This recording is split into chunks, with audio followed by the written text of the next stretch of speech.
이 사순절은 부활주의를 앞둔 40일간의 기간을 이야기하죠. 그리고 이 시작하는 날 오늘을 제수요일이라고 이야기하는데요. 이 제수요일을 또 다른 말로 참회의 수요일이라고 명명하는데요. 우리가 이 말을 통해서 또 유추할 수 있는 것은 회개하는 마음이구나. 또 제수요일이라는 그런 의미는 이 종려나무 가지를 태운 재로 얼굴에 십자가를 긋고 또 회개의 기도를 드렸습니다. 따라서 제수요일, 참회의 수요일이라고 이야기하는데요. 이 사순절은 특별히 40이라는 수에서 비롯된 말이죠. 즉 한자어 사, 넉사자, 그리고 이 순자가 열을 순자입니다. 절자는 예절 절자고요.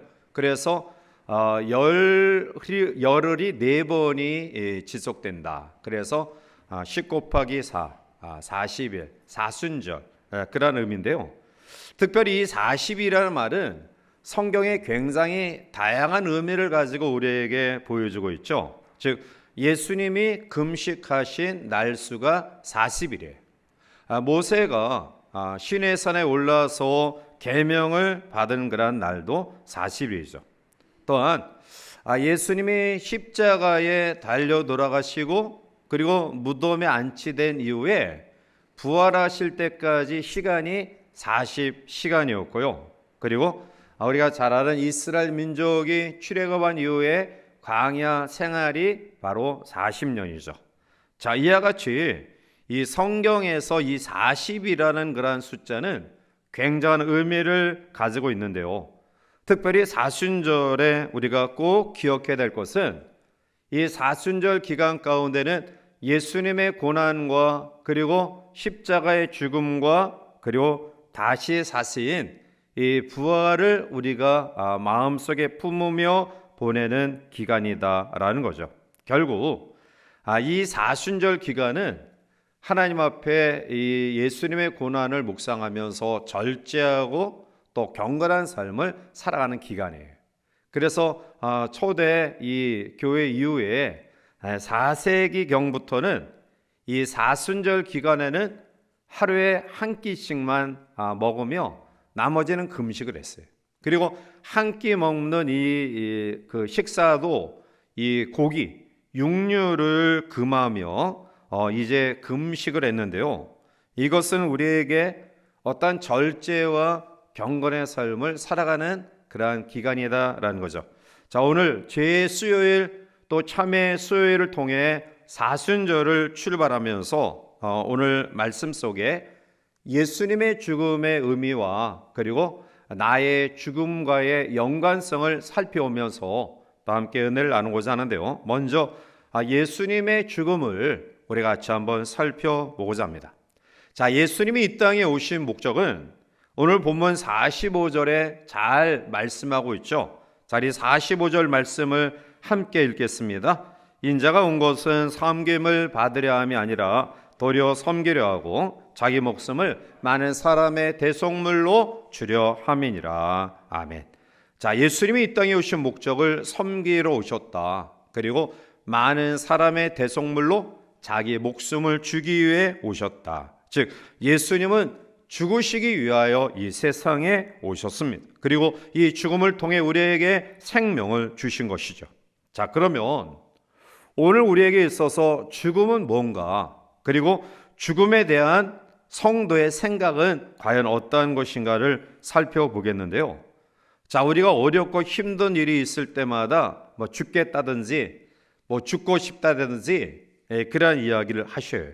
자, 그런데 죽는다라는 것은 우리가 생각하고 마음먹은 것처럼 그렇게 쉬운 것은 아닙니다. 자, 죽음은 다른 세계를 의미해요. 즉, 이 세상을 떠나 저 세계로 가는 것이다 라는 거죠. 자, 모든 종교가 죽음 이후의 세계를 추구합니다. 그런데 죽음은 막상 싫어해요. 왜냐하면 우리가 일반적으로 이 죽음은 인생의 종착역 또 마지막이다 라는 생각을 가지기 때문에 그래요. 오늘 믿음을 가진 성도는 우리가 죽음 이후의 세계를 우리가 믿고 확신해요. 그리고 그 나라에 우리가 갈 것을 분명히 믿죠. 그런데 오늘 성도들 가운데도 이 죽음은 막상 우리 가운데 온다라는 것을 우리가 느끼면 싫어하고 두려워하고 무서워하죠. 결국 믿음을 가진 성도들 가운데서도 죽음 이후의 세계는 하나님의 언약이다, 약속이다 라는 그런 생각을 가지는데, 그런데 현실적으로 이 죽음을 받아들이기란 굉장히 어려운 일이라는 거예요. 어느 마을에 믿음이 좋은 그런 할머니가 계셨어요. 80세가 넘으신 고령의 이 할머니는 하는 말마다 나 빨리 죽어야 되는데 빨리 죽고 싶어 이런 이야기를 해요. 자, 어느 날 이웃에 있는 젊은이가 소화제 몇 알을 거짓말을 시켜서 할머니, 이 약 2알씩 3번만 먹으면 할머니가 그토록 원하시던 죽습니다. 어떻게 됐을까요? 이 젊은이가 할머니한테 엄청나게 혼났어요. 그러니까 막상 나 죽고 싶다, 죽어야 된다라고 이야기하지만 사실 죽음 자체는 싫어하고 두려워할 수밖에 없다라는 거예요. 자, 그러면 죽음이 어떠한 것이냐? 죽음 이후에 천국의 삶은 어떠한 것이냐라는 거예요. 하나님은 최초의 사람 아담을 만드시고 그에게 에덴 동산에서 살아가는 축복을 허락하셔요. 이 에덴이란 뜻이 낙원, 즐거움, 기쁨이란 뜻이에요. 즉 아담은 하나님이 만들어 놓은 에덴 동산에서 즐겁게 기쁘게 살아가도록 만들어졌지만, 그러나 아담은 마음 한구석에 진정한 행복을 느끼지 못했어요. 왜냐하면 사랑할 대상이 없었기 때문에 그래요. 하나님은 이 아담의 상황을 보시고 그를 깊이 잠들게 하시고요, 그가 잠든 그 순간에 아담의 갈비뼈를 취하여 하와를 만들어 아담이 사랑할 대상을 만들어 주시죠. 결국 에덴 동산의 기쁨과 즐거움은 아담으로 하여금 사랑할 대상 하와가 존재함으로 말미암아 비로소 시작이 되었다라는 거죠. 자, 여기서 아담을 깊이 잠들게 했다라는 것은 바로 죽음을 의미하고 있는 거예요. 그리고 아담을 잠에서 깨어난 다음에 그에게 허락하신 이 하와를 통해 진정한 에덴의 기쁨과 즐거움을 아담에게 허락해 주신 것이죠. 자, 결국 아담을 잠들게 하신 이후에 새로운 세계를 아담에게 하와를 통해 허락해 주신 거예요. 자, 예수 그리스도가 죽으심으로 우리에게 새로운 생명, 새로운 세계를 열어 주신 것이죠. 자, 그러면 그리스도 안에 우리가 거하여 살다가 죽는다라는 것이 어떤 의미를 가지고 있는 것일까요? 우리는 이스라엘 백성이 애굽에서 430년 동안 종노릇한 이후에 하나님이 이스라엘 민족의 고역을 불쌍히 여기시고 긍휼히 여기셔서 이제 애굽에서 노역으로 고통당하는 이스라엘 백성들 향한 출애굽의 놀라운 계획을 하나님이 가지고 그것을 실현해 나가셔요.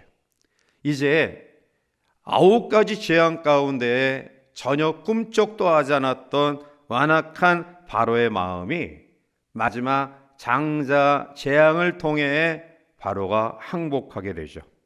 자, 그 마지막 밤에 있었던 그러한 사건이 바로 유월절 어린 양, 예수 그리스도를 상징하는 양의 피를 문설주의 바람으로 말미암아 죽음의 재앙 가운데서 이스라엘 민족은 그 재앙에서 벗어날 수 있었다라는 거죠.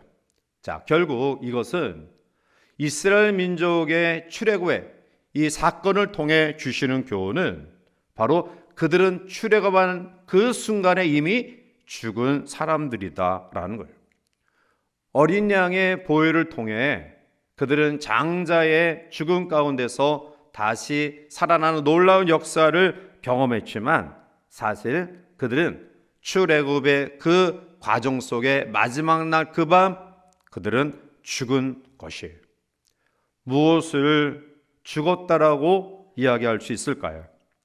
하나님을 섬기지 못하고 하나님을 경외하지 못하고 언약 백성이 아닌 세상을 상징하는 출애굽에서의 삶의 모든 의식과 삶의 방식과 그 태도를 완전히 죽음 가운데 묻어두었다. 그리고 출애굽함과 동시에 새로운 세계, 언약 백성으로서의 새로운 세계에 놀라운 진출의 은혜를 경험하게 되었다라는 것이죠. 자, 오늘 우리가 여기 있는 것이 어린 양 되시는 예수 그리스도를 통해서 우리가 예수님을 믿는 믿음, 또 예수님 우리 마음속에 영접하는 순간 우리는 출애굽의 모든 과정들을 죽음으로 다 내려놓고요, 새로운 세계가 시작되어진 거예요. 그 사실을 바울은 갈라디아 2장 20절에서 우리에게 잘 설명하고 있죠. 갈라디아 2장 20절에 보면 내가 그리스도와 함께 십자가에 못 박혔나니 그런즉 이제는 내가 사는 것이 아니요 오직 내 안에 그리스도께서 사시는 것이라. 이제 내가 육체 가운데 사는 것은 나를 사랑하사 나를 위하여 자기 자신을 버리신 하나님의 아들을 믿는 믿음 안에서 사는 것이라 라고 바울은 고백하고 있어요. 자, 여기서 우리가 세 부분으로 살펴볼 수 있는데요, 내가 그리스도와 함께 십자가에 못 박혔다라는 말은 나는 이미 그때 죽었다라는 거예요. 자, 두 번째 단락에 써주시는 그런즉 이제는 내가 사는 것이 아니요 오직 내 안에 그리스도께서 사시는 것이다 라는 말씀은 이제는 나는 죽고 이제 내 안에 오직 그리스도만 사신다는 뜻이고요, 마지막 단락 속에 주시는 이제 내가 육체 가운데 사는 것은 나를 사랑하사 나를 위하여 자기 자신을 버리신 하나님의 아들을 믿는 믿음 안에서 사는 것이다 라는 말은 내가 육체로는 살고 있지만 저 천국의 삶을 사는 것이라는 뜻이에요. 자, 이것은 예수님과 함께 죽고 그리고 그리스도와 함께 살았다라는 확신을 갖게 하죠. 십자가의 죽음은 예수님의 죽음으로 끝나는 것이 아니라 오늘 우리에게 새로운 삶으로 연결되어진다라는 거예요. 수십만 명의 이스라엘 백성을 살리기 위해 양이 죽었던 것처럼 바로 우리를 살리시기 위해 예수님이 친히 자기 자신을 내어 주셨다라는 사실이에요. 옛날에 대만에 어느 마을에 식인종 마을이 있었는데요, 그들은 지나가는 그러한 사람들을 잡아서 먹는 그러한 사람들이었어요. 그런데 이 식인종이 살고 있던 그 마을에 이 오봉이라는 믿음을 가진 그러한 분이 그곳에 들어가게 돼요. 그리고 그 사람들을 잘못된 것이라고 가르치고 또 교훈하고 또 그들을 양육하는 데 있어서 뭐 죽을 고비도 수없이 넘겼지만, 그러나 이 오봉 선생의 헌신과 희생적인 모습을 통해 식인종 마을이 점점 예수님을 믿게 되어져요. 자, 그리고 추장이 예수님을 영접한 이후에 그 마을에서는 이제 사람을 잡아먹는 이 무식하고 무지한 일들이 자행되지 않았어요. 그런데 문제가 있었는데요, 그것은 무엇이냐 하면 제삿날이 되면 산 사람의 목을 베어다가 제사를 드리는 습관이 좀처럼 고쳐지지가 않아요. 어느 날 추장의 부모 제삿날이 다가왔어요. 추장은 부모님을 위해서 사람 목을 베어 제물로 삼아야 되는데 오봉 선생님을 통해서 또 교육받고 또 양육받고 가르침을 받았기에 이것이 옳지 않다라는 사실을 깨닫게 되죠. 그러나 그는 제사를 드리고 싶은 마음이 있어서 오봉 선생을 찾아가서 간곡히 부탁을 합니다. 선생님, 오늘 부모님 제삿날인데 제가 오늘만 사람 목을 베어 제사를 드리고 이후부터는 하지 않겠습니다. 이렇게 다짐을 하는 거예요. 그래서 오봉 선생이 그것조차도 잘못된 일이라고 설득하지만 설득되지 않아서 이 추장의 제안을 받아들여요. 그러면서 오봉 선생이 이야기합니다. 자, 오늘 저녁 해질 무렵에 저 언덕에 숨어 기다리면 붉은 도포에 갓을 쓴 사람이 지나갈 것이니 그 사람을 죽여서 부모의 제사장의 제물로 올리시오. 추장은 오봉 선생의 말을 듣고 해가 어둑어둑 기울어질 때에 언덕 기슭에 숨어 있었어. 그런데 정말 붉은 도포를 입고 갓을 쓴 사람이 지나가고 있었어요. 그래서 그 사람 뒤에 가가지고 그의 목을 찔렀어요. 그리고 그 사람이 죽자 이 사람을 데리고 오기 위해서 갓을 벗겨 보니까 그만 그 사람이 누구냐? 오봉 선생이에요. 오봉 선생. 오봉 선생은 이 추장의 마지막 그 부탁을 받아들이면서 자기가 자기의 생명을 대신 주었어요. 그 이후에 이 마을에는 이러한 잘못된 제사법이 사라졌다고 합니다. 한 사람의 죽음을 통해서 수많은 사람들을 살린 것이죠. 바로 예수님의 죽음이 이러한 의미를 가지고 있는 거예요. 오늘 우리는 이 사순절 기간을 출발하면서 바로 예수님의 고난과 그 십자가의 죽음의 의미가 단순히 주님의 죽음과 고난으로 멈춰진 것이 아니라 바로 오늘 우리에게까지 이어져 오는 생명의 역사임을 우리는 기억해야 할 것입니다. 자, 그러면 두 번째로 오늘을 살아가는 우리들의 죽음을 한번 살펴보고자 해요. 자, 예수님은 오늘 우리에게 귀중한 이 죽음에 대한 두 가지 말씀을 보여주고 있는데요. 먼저는 마태복음 16장 24절의 말씀이에요. 자, 마태복음 16장 24절을 우리 함께 읽어보실까요?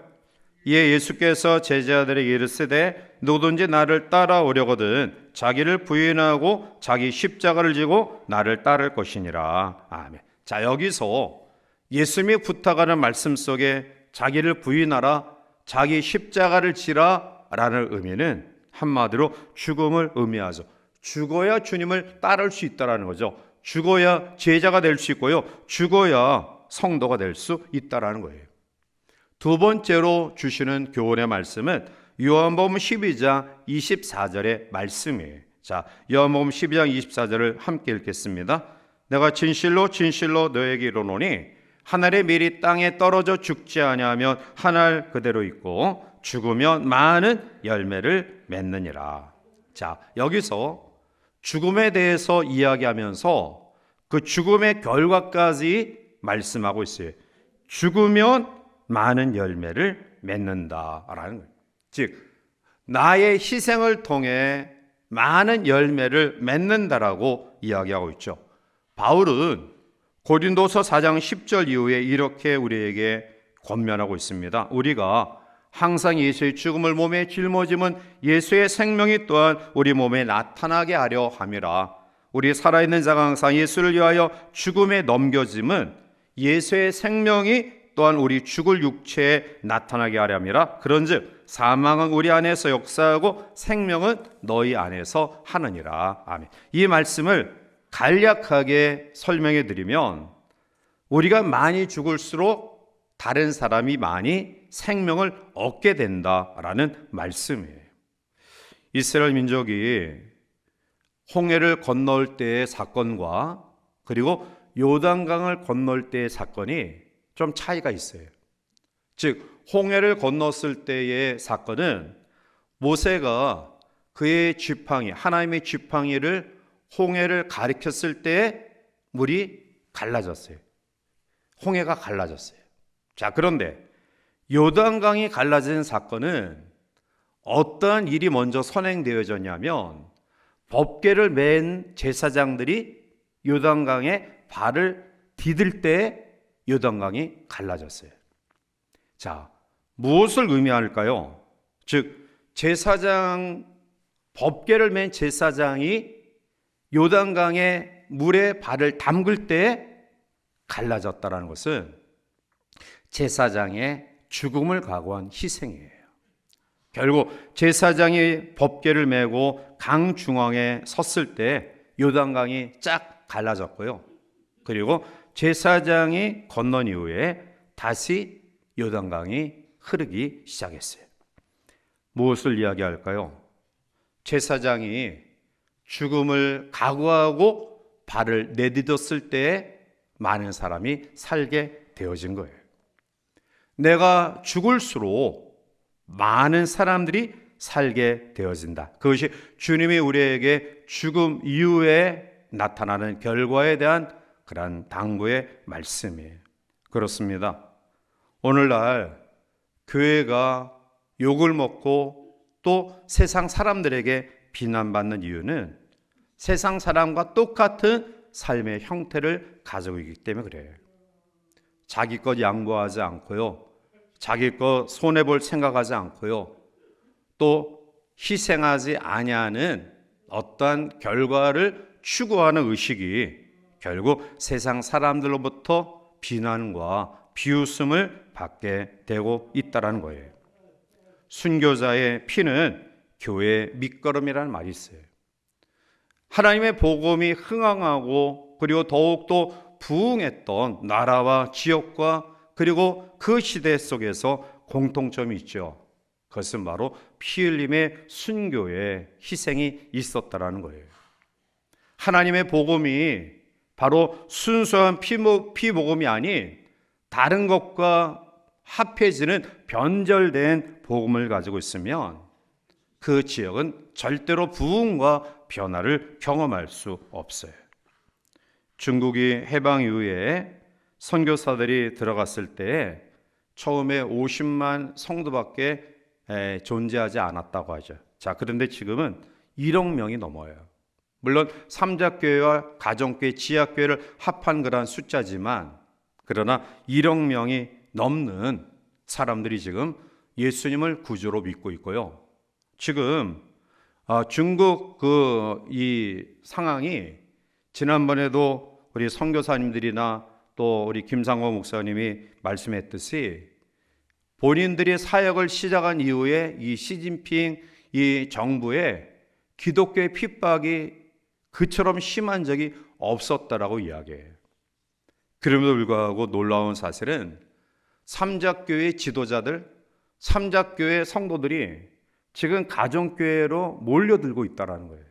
즉 그들이 바른 복음을 깨닫고요.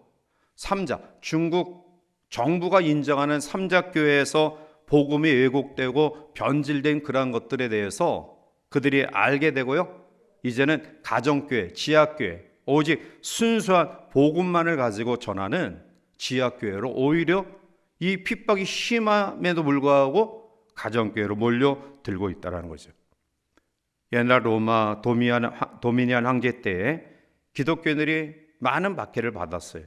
그럼에도 불구하고 그들에게 마지막 소원이 뭐냐라고 물었을 때 한결같이 대답했다고 하죠. 내가 이렇게 죽는 것을 제외하고는 모든 사람들 다 나와 같이 되기를 원합니다. 그러한 고백을 가지고 마지막 순교의 제물로 그들의 삶을 마쳤다고 해요. 자, 이러한 일들을 바라보는 로마 군병들이 오히려 자기들이 부끄러웠고요. 결국 그 부끄러움 속에 뉘우치고 회개하는 역사가 일어났고요. 결국 이 순교자의 희생의 이 피 흘림 때문에 로마가 기독교 국가로 공인되어지는 그러한 축복의 은혜를 얻게 되어진 것이죠.